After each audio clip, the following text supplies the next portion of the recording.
नमस्कार दोस्तों, इस दुष्कर्म की घटना को लास्ट तक जरूर सुनना। उस रात महिला डॉक्टर पर क्या बीती होगी, मुझे माफ करना दोस्तों। कसम है आपको अपने माता पिता की, कसम है आपको इस भारत देश की जिसमें हम और आप रहते हैं। हाथ जोड़कर मैं विनय करता हूँ, इस दर्द भरी महिला डॉक्टर की घटना को लास्ट तक जरूर सुनना। वो लेडी डॉक्टर वहां पर रेस्ट करने गई 3 बजे रात में, जब हम और आप सो रहे थे। यार एक बात सोच करके देखो, वह महिला डॉक्टर किस कंडीशन से गुजर रही होगी। सोचिए उस बहन के साथ क्या हुआ होगा। उस डॉक्टर महिला के मुंह से खून निकल रहा था। उसका एक पैर बेड के इस तरफ था और एक पैर बेड के उस तरफ था। उस बेचारी के, उस बहन के पूरे शरीर से खून निकल रहा था। उस महिला बहन की बॉडी पर कोई भी कपड़ा नहीं था, वह नग्न अवस्था में थी। उसका शरीर नोचा गया था। दोस्तों इस घटना को सोचकर कितना भयानक लग रहा है, लेकिन उस रात उस महिला डॉक्टर के साथ हुआ होगा तो उस महिला डॉक्टर पर क्या बीती होगी। दोस्तों जानिए इस घटना को विस्तार से। दोस्तों इस वीडियो को एंड तक जरूर देखना। दोस्तों शनिवार 9 अगस्त 2024 की सुबह कोलकाता से एक ऐसी खबर सामने आती है जो पूरे देश को हिलाकर रख देती है। यह खबर थी एक महिला डॉक्टर की जो हॉस्पिटल में अपनी ट्रेनिंग कर रही थी। हॉस्पिटल जैसे सुरक्षित माने जाने वाले जगह पर एक महिला डॉक्टर के साथ हुआ जघन्य अपराध ने सबको चौंका दिया। इस घटना का खुलासा तब हुआ जब लेडी डॉक्टर के डेथ बॉडी का पोस्टमार्टम किया गया। पोस्टमार्टम के बाद जो रिपोर्ट सामने आई उसने सच में लोगों की रूह तक को हिला दिया, क्योंकि यह मामला सिर्फ एक हत्या का नहीं था बल्कि इससे कहीं ज्यादा खौफनाक केस था। पोस्टमार्टम रिपोर्ट में खुलासा हुआ कि उस डॉक्टर की हत्या गला दबाकर की गई थी।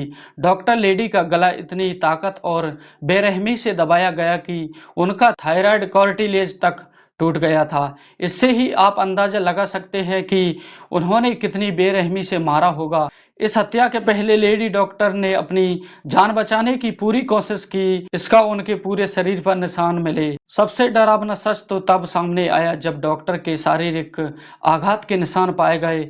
इससे यह साफ हो गया कि कोई साधारण अत्याचार का मामला नहीं था, बल्कि यह एक दर्दनाक हत्या थी। दोस्तों हॉस्पिटल जैसे सुरक्षित स्थान पर इतना बड़ा घटना हो जाती है और किसी को कानों कानों तक खबर नहीं होती है। उस डॉक्टर के साथ जो हुआ उसे जानकर आप बौखला जाएंगे। इस घटना के पीछे कितने आदमी थे, क्या वह अकेला था या उसके साथ कई और लोग थे, इन्हीं सवालों के जवाब आज हम इस वीडियो में जानेंगे। वीडियो शुरू करने से पहले वीडियो को एंड तक जरूर देखना। दोस्तों इस वीडियो को अपनी फैमिली तक शेयर करें ताकि दोषियों को जल्द से जल्द सजा मिल सके। तो चलिए जानते हैं आखिरकार उस रात क्या हुआ था। 8 अगस्त 2024 को हर दिन की तरह लेडी डॉक्टर अपनी नाइट शिफ्ट कर रही थी और वह अपनी जॉब कर रही थी। उस रात 11 बजे उन्हें अपनी मां का फोन कॉल आता है। लेडी डॉक्टर की मां पूछती है, तुमने खाना खाया और तबीयत कैसी है तुम्हारी? जिसकी रिप्लाई में लेडी डॉक्टर बोलती है कि मां मैं बिल्कुल ठीक हूं, बस मैं कुछ मरीजों को देखने जा रही हूं, उसके बाद मैं अपने दोस्तों के साथ बैठकर खाना खाऊंगी। अपनी मां से कुछ देर बात करने के बाद लेडी डॉक्टर मरीजों को देखने निकल जाती है। उन मरीजों को देखते देखते रात के 2 बज जाता है। उसके बाद लेडी डॉक्टर अपने दोस्तों के साथ जाकर कैंटीन में खाना खाती है और आपस में कुछ बातचीत करती है और खाना खाते हैं। उनके साथ बातचीत करते करीब 1 घंटा हो जाता है, यानी रात के 3 बज जाते हैं। तभी लेडी डॉक्टर कुछ थकान सी महसूस करती है। अपनी थकान को दूर करने के लिए लेडी डॉक्टर हॉस्पिटल में 4th फ्लोर पर बने सेमिनार हॉल में जाकर रेस्ट करती है। रेस्ट करते करते सुबह के 7 बज जाते हैं। दोस्तों लेडी डॉक्टर 30 से 40 मिनट से ज़्यादा ब्रेक नहीं लेती थी। हॉस्पिटल में काम करने वाला एक वर्कर सुबह होने पर हॉस्पिटल में आता है और साफ सफाई करता है और हर दिन की तरह हॉस्पिटल के सारे रूम को चेक करने लगता है और ऐसे ही चेक करते करते वह 4th फ्लोर के सेमिनार हॉल में पहुंच जाता है और वह जैसे ही सेमिनार हॉल से बाहर आकर के गेट खुलता है तो उसकी आंखें दंग रह जाती हैं। उसकी आंखों के सामने एक दिल दहला देने वाला नजारा होता है, जिसे देखकर वह जोर से चीख पड़ता है। इस आवाज को सुनकर हॉस्पिटल के सारे वर्कर्स वहां पर आ जाते हैं। ये लोग वहां पर जाकर देखते हैं कि एक लेडी डॉक्टर की बॉडी बिना कपड़े के पड़ी हुई है। इसे देखकर उनके पैरों तले जमीन खिसक जाती है। कुछ लोग उस बॉडी को देखकर सदमे में चले जाते हैं, क्योंकि उन्होंने ऐसी बॉडी पहली बार देखी थी।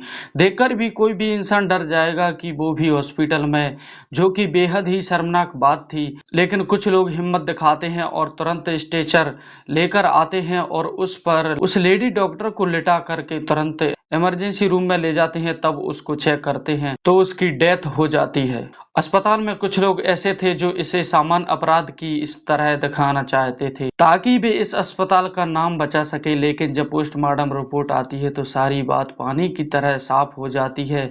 यह कोई नॉर्मल अत्याचार का मामला नहीं था, क्योंकि लेडी डॉक्टर के साथ जबरदस्ती दुष्कर्म करने की कोशिश की गई थी और जब वे अपनी जान बचाने की कोशिश करने लगी तो उनका गला दबा दिया था। फिर उन्हें बहुत ही बेरहमी से पीटा गया। इतने सारे सबूत मिलने के बाद भी सारा केस पुलिस को हैंड ओवर कर दिया जाता है। उसके बाद पुलिस इन दरिंदों को ढूंढने लग जाती, जांच करती है तो उन्हें वहां पर लेडी डॉक्टर के नेल्स और ब्लड सैंपल मिलते हैं और साथ ही एक ब्लूटूथ डिवाइस मिलता है। यह केस बहुत ही जल्दी सॉल्व हो जाता अगर उस फ्लोर पर सीसीटीवी कैमरा लगा होता। लेकिन इस सेमिनार हॉल के आसपास कहीं भी सीसीटीवी कैमरा नहीं लगा हुआ था।